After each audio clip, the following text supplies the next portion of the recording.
Selamat pagi Pak Andi. Pagi Berlin, gimana sehat ya? Iya, alhamdulillah. Mohon minta waktunya sebentar ini karena ada tugas CGP Pak Andi yang harus saya lakukan. Sebenarnya saya grogi ini karena disuruh mewawancara kepala sekolah lah. Jadi saya beranikan diri, ini ada beberapa pertanyaan yang namanya saya meminta Pak Andi mungkin bisa ya sharing aja tentang pertanyaan yang ingin saya ajukan. Oke Pak Andi, untuk mempersingkat waktu, ini juga saya penasaran Pak Andi selama ini bagaimana sih Pak Andi ketika mengidentifikasi sebuah kasus-kasus yang mana kasus itu terdapat dilema etika atau bujukan moral yang ada di SMP Negeri 8. Mengetahui beberapa akhir-akhir ini mungkin banyak kali ya Pak Andi menghadapi hal-hal tersebut. Ya, terima kasih Berlin, terima kasih atas percayaannya. Mungkin pada prinsipnya kita berbagi pengalaman saja ya. Karena apapun sebagai pimpinan, baik kita pimpinan di suatu komunitas atau mungkin di keluarga ataupun sekarang pimpinan di suatu sekolah, itu tentunya memiliki dinamika kehidupan yang setiap hari kita mau tidak mau pasti akan dihadapkan dengan yang namanya masalah. Namun hal itu bisa kita lihat kalau kita melihat dari sudut pandang berbeda. Kadang itu bisa menjadi suatu masalah, tapi itu juga bisa menjadi suatu tantangan bagi seorang pemimpin agar bisa mencari yang disebut win-win solution seperti itu. Ya, tentunya kalau kita berkata pemimpin di suatu sekolah, ya karena sekolah ini menjadi tempat kita untuk melayani anak-anak ya, diharapkan semua keputusan kita selalu berpihak pada anak-anak itu sendiri. Oke, kalau kita berbicara mengenai bagaimana Pak cara kita mencari solusi dengan masalah-masalah yang mengandung ya, mungkin apakah dilema etika, apakah mungkin dilema moral ya, tentunya di sekolah itu bisa kita klarifikasi menjadi dua masalah ini. Yang masalah pertama tentang masalah yang berkaitan dengan guru dan tenaga administrasi. Yang kedua masalah yang berkaitan langsung ke peserta didik ya. Nah, kedua masalah ini tetap sebagai pemimpin suatu sekolah itu harus mengutamakan kemanfaatan ke peserta didik. Ya, itu. Kalau berkaitan dengan masalah guru dan tas, itu dilema etikanya mungkin sangat tipis sekali ya, atau mungkin dikatakan tidak ada ya. Karena kita sebagai guru ataupun tas, kita punya yang namanya kode etik. Kita tinggal menyelesaikan dengan memanggil personalnya, kita aja mungkin itu berdialog dengan segitiga resolusi, kita tanya alasannya, setelah dia memberikan alasan tertentu, kita kembalikan kepada kesepakatan kita. Kode etik guru seperti apa? Karena kalau yang benar salah itu mudah. Ya, setelah dia memahami kesalahannya, kekurangannya, lalu solusinya apa agar ke depan mungkin bisa menjadi tertib kembali. Namun ketika masalah berkaitan dengan anak, nah di sini kita berharap agar semua keputusan yang kita ambil jangan sampai di belakang hari nanti merugikan si anak. Oleh karena itu banyak sekali langkah-langkah yang harus kita ambil ya, karena jangan sampai lah ya, karena kekurangan pengetahuan kita, informasi kita, pengambilan keputusan yang gegabah merugikan masa depan seorang anak maupun seorang ya, bagi satu sekolahan. Mungkin demikian Beri untuk masalah-masalah pengambilan itu sementara. Iya. Ya. Ini Pak Andi, selama ini bagaimana keputusan dari Pak Andi sendiri ketika menghadapi suatu kasus atau masalah yang mana itu benar dengan benar gitu, kemudian sama-sama benar ini, atau mungkin sama-sama mengandung nilai kebajikan. Jadi dilemanya kan mungkin saya pribadi juga, aduh gimana ya, ini sama-sama benar, tapi kalau nggak diambil, tapi kan harus ada keputusan gitu. Tentunya masalah seorang anak itu akan melihat kita akan mengambil langkah-langkah ya. Tentunya kita juga sudah punya semacam pemikiran umum atau sebuah paradigma kan. Tentunya kita ketika terjadi masalah tentang dilema etika terhadap apa yang mau kita ambil sebagai keputusan, tentunya saya tidak sendiri berarti ya. Tentunya setelah saya mengkaji tentang apa sih permasalahan, lalu nilai-nilai apa saja yang ada bertentangan dalam masalah ini gitu kan.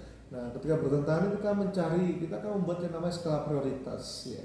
Oleh karena itu, terus saya akan memanggil baik wali kelas, guru yang terkait ya, sampai hingga nanti orang tua akan kita libatkan agar apa?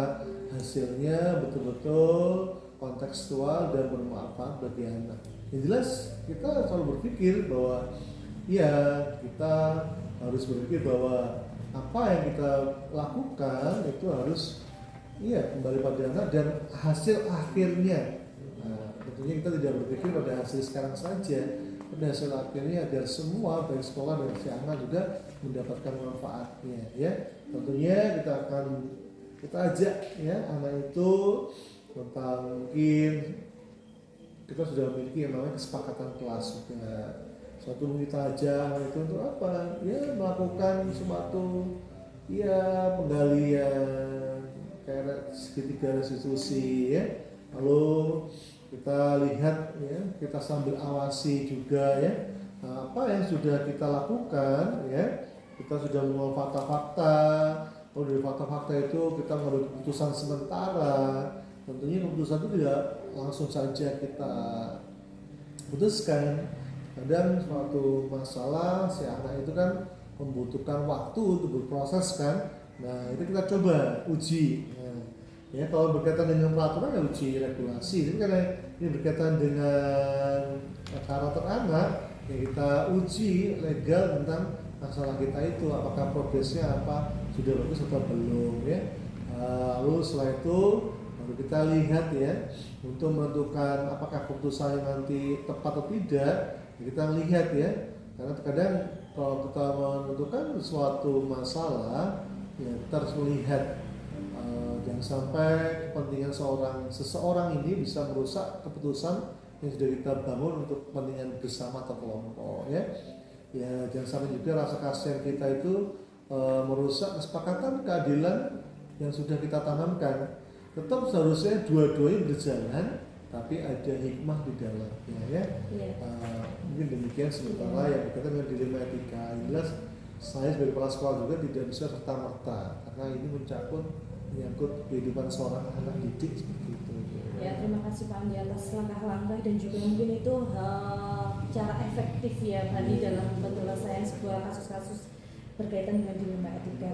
Mungkin ini Pak Andi, selama ini ada tantangan dalam pengambilan keputusan pada kasus-kasus dilema etika. Apakah Pak Andi ada jadwal tertentu ketika menyelesaikan sebuah dilema etika ini, atau Pak Andi akan langsung menyelesaikan di tempat, atau mungkin Pak Andi akan menjadwalkan dalam penyelesaian dilema etika ini Pak Andi? Iya. Kalau kita melihat satu masalah ya, apakah kita akan langsung membuat keputusan saat itu juga atau mungkin bisa kita jadwalkan, itu tergantung permasalahannya. Kalau permasalahan itu menyangkut pada diri seorang peserta didik, seyogyanya kita selesaikan segera mungkin ya. Tentunya penyelesaian sesegera mungkin itu ya kita harus melihat juga kontekstual yang ada ya. Jadi kalau masalah itu berkaitan dengan guru ataupun tas yang dalam hal ini mungkin tidak menyangkut langsung pada peserta didik, mungkin kita bisa jadwalkan agar kita bisa menggali informasi lebih dalam ya. Berkaitan dengan peningkatan kompetensi diri mereka masing-masing ya. Nah kalau ini dengan siswa ini tentunya kita harus memutuskan segera ya. Tentunya karena apa? Karena ini kalau masalah siswa tidak segera kita tuntaskan, kita takutkan siswa itu akan memiliki dampak yang negatif pada teman-teman yang lain ya. Tentunya kalau kita memberikan guru secara langsung, karena guru juga memiliki dalam petik tugas yang lain, mungkin yang paling cepat yang harus segera langkah kepala sekolah bergerak dengan guru BK. Nah untuk menyelesaikan masalah ini ya, apakah masalah ini diselesaikan secara tampak atau mungkin secara perlahan, tapi masalah siswa tersebut bisa terselesaikan. Baik Pak Andi, tadi Pak Andi juga sudah menjelaskan ini sudah sedikit disinggung tadi ada 9 langkah dalam mengambil keputusan atau pengujian dalam keputusan. Dalam artian Pak Andi dalam menyelesaikan tidak harus semata-mata saat itu juga, tergantung dari kasusnya seperti itu ya Pak Andi. Namun ini saya juga masih penasaran, ada nggak sih faktor-faktor yang selama ini mempermudah atau membantu Pak Andi dalam mengambil keputusan dalam kasus-kasus dilematika? Ya tentunya kalau faktor yang pertama yaitu faktor pengetahuan dan faktor pengalaman seorang pemimpin gitu ya. Jadi sebetulnya masalah itu atau pemimpin itu kalau kita terbiasa menyelesaikan dengan hati dan kepala dingin dan kita juga sabar, itu menjadi modal kita ya. Dengan intuisi yang baik, seorang pemimpin itu akan bisa memilah mana yang benar, mana yang salah. Namun kembali lagi semua harus berpihak pada siswa. Ya, jadi tadi juga jangan lupa bahwa ketika kita memutuskan sesuatu, kita harus berpikir juga. Ya, ada 3 prinsip mungkin yang selama kita tahu bahwa bagaimana sih ini pemanfaatannya ke belakangnya, atau mungkin ada peraturan-peraturan tidak yang sudah disepakati bersama. Dan lalu juga berkaitan dengan tadi ya, dengan kita selalu mengedepankan rasa peduli pada anak, biasanya pikiran-pikiran negatif yang sebelumnya timbul itu akan hilang ya. Jangan sampai keputusan kita itu dipengaruhi oleh suara-suara, masukan-masukan yang negatif yang kita belum menggali lebih dalam apa alasan dibaliknya itu ya. Jadi 3 dasar itu baru akan apa? Membuat kita lebih yakin dan lebih mantap, baru ketika nanti memberikan keputusan, kita jangan langsung bikin keputusan, tapi keputusan apa hal-hal yang sudah kita tentukan, kita diskusikan lagi dengan pihak-pihak yang terkait ya.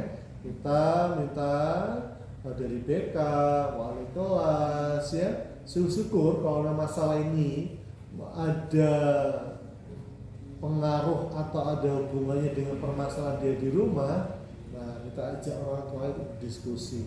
Kadang memang anak yang bermasalah di sekolah itu 70% sudah bawaan dari rumah ya. Apalagi mohon maaf jika anak itu tidak mendapat edukasi tentang karakter, tidak mendapatkan motivasi atau cita-cita di rumah, di sekolah mereka seakan hanya seperti main hidup lah, yang belajar tapi tanpa tahu arah kemana. Nah jadi sebagai kepala sekolah, faktor yang utama tentunya bahwa pengetahuan dan pengalaman yang pertama. Kedua, ini tim yang terlibat di dalamnya ya. Lalu faktor yang ketiga, nah ini kerja bersama seluruh pihak untuk bisa saling menerima perbedaan dan kekurangan ya, karena harapannya tetap budaya positif harus kita tanamkan ya pada seluruh warga bahwa ya memang tugas kita untuk apa, mendidik anak seperti itu. Baik Pak Andi, dalam artian ini saya sudah bisa menarik kesimpulan bahwasanya pengalaman dari keputusan dilematika ini mungkin dari adanya tim, kemudian adanya kerjasama dengan pihak-pihak mungkin yang terkait, baik itu orang tua ataupun guru dan juga TU serta jajarannya, kemudian menumbuhkan budaya positif di sekolah. Terima kasih Pak Andi. Mungkin cukup itu saja yang ingin saya gali kaitannya dengan dilema etika. Saya yakin dengan apa yang sudah Pak Andi sampaikan ini, semoga nanti membawakan manfaat bagi saya pribadi nih. Terima kasih atas pengalamannya. Tidak mudah untuk mengambil keputusan ya Pak Andi kaitannya dengan dilema etika. Mungkin cukup itu saja. Terima kasih atas waktunya. Mohon maaf jika sudah banyak mengganggu. Ya, sama-sama Beli. Saya doakan juga Beli bisa ya mengambil positif dari pengalaman saya. Namun akan lebih bagus lagi kalau Beli juga melatih diri Beli untuk bisa mengambil keputusan ya, karena memang kita itu menjadi pemimpin untuk diri kita sendiri. Ya, demikian. Sukses selalu untuk Beli ya. Terima kasih Pak Andi. Assalamualaikum Bu Yani, selamat pagi. Waalaikumsalam Pak Erwin, selamat pagi. Gimana kabarnya? Alhamdulillah. Apa nggak ketemu ya, Bu, ya, lama setelah sekali. sekian lama. Betul. Ya alhamdulillah ini mau minta waktunya sebentar. Saya pengen sharing juga, pengen tahu pengalaman Bu Yani selama menjadi kepala sekolah di SMP 10 ini.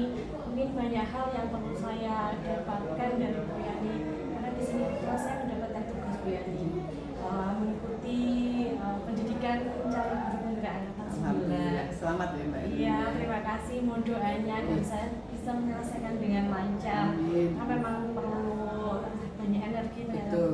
ini nggak hanya kesiapan mental, kita juga jasmaninya memang Betul. harus ini. Nanti KO berdiri lagi, KO berdiri lagi kayak gitu. Ya Bu Yani, saya minta waktunya untuk ada beberapa hal yang ingin saya ajukan pertanyaan ke Bu Yani. Jadi nanti jika Bu Yani tidak berkenan untuk menjawab pertanyaan ini juga tidak masalah, tapi saya berharap semuanya terbuka di sini. Terus saya juga mendapatkan pengalaman dari Bu Yani. Iya Mbak Edi, monggo silakan aja. Terkait dengan masalah, saya yakin bahwa dimanapun itu pasti ada yang namanya ekspektasi itu kadang-kadang berbeda dengan realisasinya. Kesenjangan inilah yang kemudian membenturkan. Memang banyak sekali hal-hal yang harus kita ada, baik yang menyangkut, apalagi di sekolahan ya, menyangkut dengan siswa, menyangkut dengan orang tua siswa, menyangkut dengan guru-guru, tenaga kependidikan, dan juga mungkin kadang-kadang menyangkut dengan atasan. Nah, karena itu masalah-masalah ini memang harus ada yang memang harus segera kita selesaikan.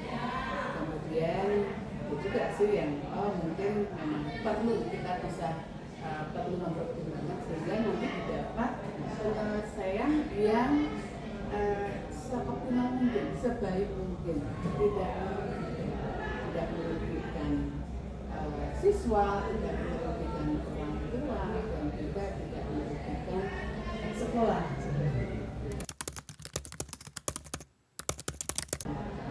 Kemudian ada juga kasus yang pelangganan ya, seperti disampaikan harus bantu orang tua. Kadang-kadang dia tahu-tahu terlambat. Kadang-kadang itu yang namanya terlambat itu kan sudah tidak sesuai dengan dan selalu dilakukan berulang-ulang. Maka ketika kita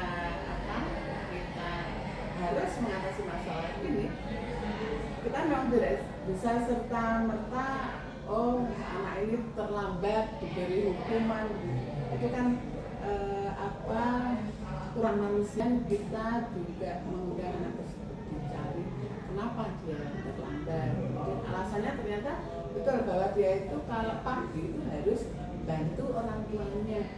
Kebetulan orang tuanya itu penjual sate Madura. Jadi pagi itu anak tersebut memang harus bantu bakar sate dulu. Bapaknya juga karena memang banyak dagangannya sehingga dia memang harus dilaksanakan. Kemudian alasannya kan seperti itu, anak menyampaikan seperti itu, kita klarifikasi dengan orang tuanya. Kemudian kita berembugan ya. Saya tidak bisa memutuskan sendiri, saya libatkan guru BK-nya, wali kelasnya, kemudian warga kesiswaan di tempat kami sehingga mereka itu tahu kondisi anak.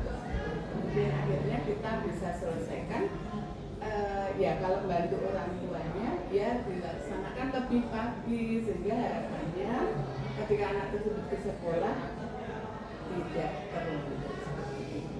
Memang permasalahan harus dilihat dari berbagai sudut. Kemudian kita juga harus membicarakan dengan teman-teman yang lain dan harapannya bahwa solusi yang kita dapatkan ini juga tidak merugikan baik dari pihak luar maupun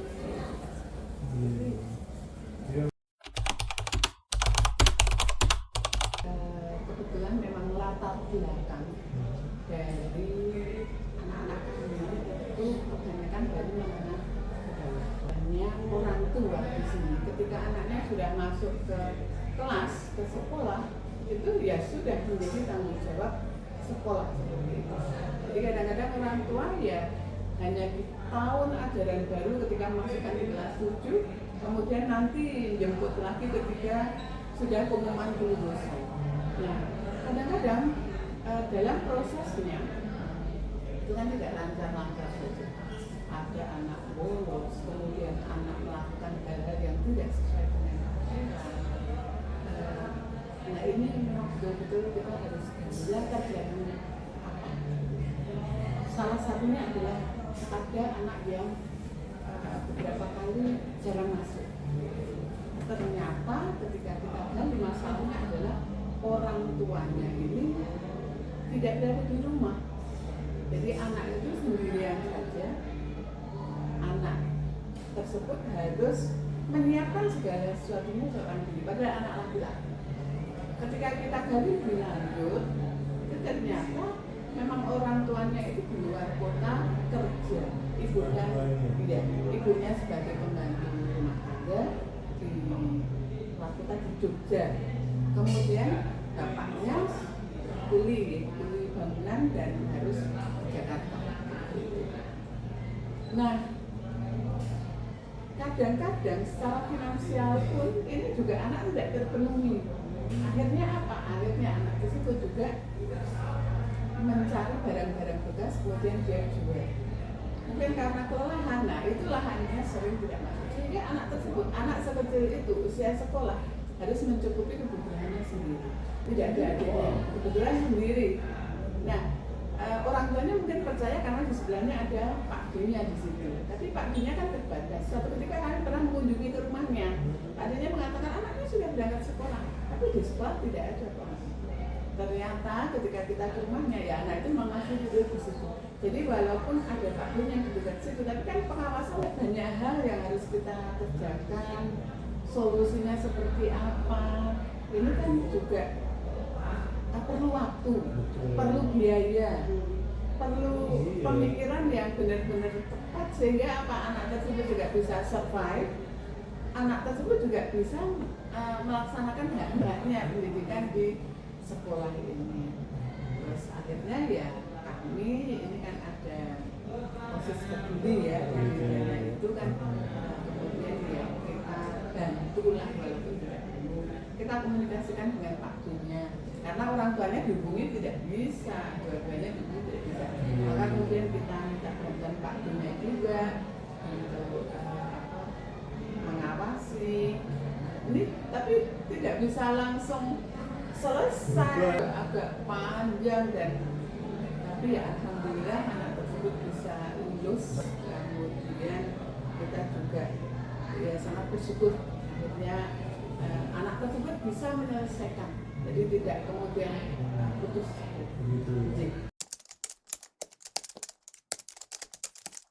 Seperti tadi saya sampaikan bahwa masalah itu ada yang memang urgen harus segera diselesaikan. Banyak diganti. Kalau tidak segera diselesaikan seperti itu. Kemudian tapi ada juga masalah yang mari bisa kita hentikan dulu. Kemudian kita bisa tidak harus segera bisa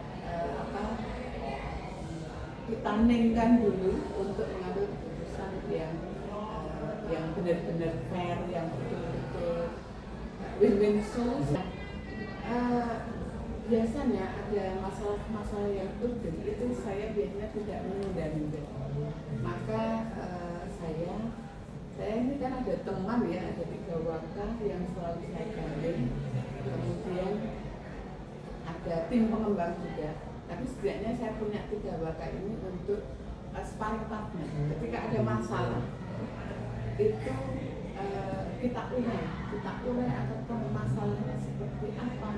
Kemudian informasi itu juga dari berbagai sumber itu kita kumpulkan sehingga harapannya segera ditemukan solusi yang baik.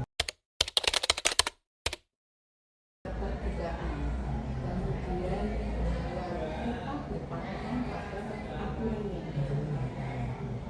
baik itu hukum yang memang pemerintah, kemudian hukum sosial juga, norma-norma sosial juga jadi patokan buat pegangan buat kita ketika kita akan mencari jalan. Kemudian yang kedua adalah seperti tadi saya sampaikan, keterbukaan kita kepada siapapun. Kita tidak memihak. Orang itu kadang-kadang muncul, tapi sebagai pimpinan di sini ya memang harus bisa mengatasi hal itu. Memang berbeda. Ketika saya dulu menjadi guru, sudut pandang saya berbeda ketika memecahkan masalah. Dibandingkan pada saat ini sebagai kepala sekolah. Pada saat menjadi guru itu saya sering memihak. Tapi pada saat ini sebagai kepala sekolah saya berusaha untuk tidak memihak. Oleh karena itu informasi pun kita harus dengar dari berbagai sumber. Ada komunikasi dan yang tidak kalah penting bahwa kita memang bisa dipercaya. Pertama, sebagai pemimpin itu kita harus mampu menjadi pelaku, menjadi contoh. Tidak hanya memberi contoh, tapi yang pertama adalah menjadi contoh. Kalau kita meminta teman-teman kita untuk disiplin, kita harus disiplin. Kemudian yang berikutnya adalah bahwa hati kita itu memang fokus pada pelayanan, terutama kepada anak-anak. Sepintas memang ketika kita melihat anak-anak kita melakukan, rasanya gimana sih? Tapi kita perlu kita cari misalnya, jangan sampai anak-anak hanya takut tapi cuma takut di depannya. Tapi kedalamnya di belakang kita mereka tetap melakukan hal-hal yang tidak sadar. Jadi maka harapannya adalah bahwa keberpihakan kita kepada anak itu memang benar-benar kita optimalkan sehingga anak-anak ini menemukan solusi supaya tidak melakukan kegiatan itu. Jangan sampai kita hanya menjudge saja, memberi hukuman, tapi ternyata itu nggak efektif buat anak-anak. Tidak anak-anak tidak ada muncul kesadarannya bahwa terus yang betul sih. Makanya tadi keteladanan itu harus muncul. Kemudian yang berikutnya yang tidak kalah penting bahwa semua kita ikuti regulasi dan satu lagi sabar. Koper ini adalah koper. Yani luar biasa sekali tadi pembicaraan, banyak hal yang saya dapatkan dari Bu Yani. Saya tidak pernah menyangka bahwasanya kasus-kasus dilema etika ini sangat rumit. Ketika saya saat ini memang masih dalam posisi menjadi ibu ya Bu Yani.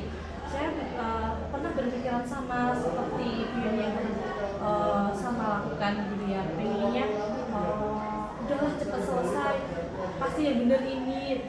Padahal kita harus tahu 9 pengambilan keputusan itu yang harus kita lakukan juga untuk menggali, dan kita juga harus mengikuti paradigma dan juga 3 prinsip yang ada tadi ya Bu Yani. Terima kasih Bu Yani.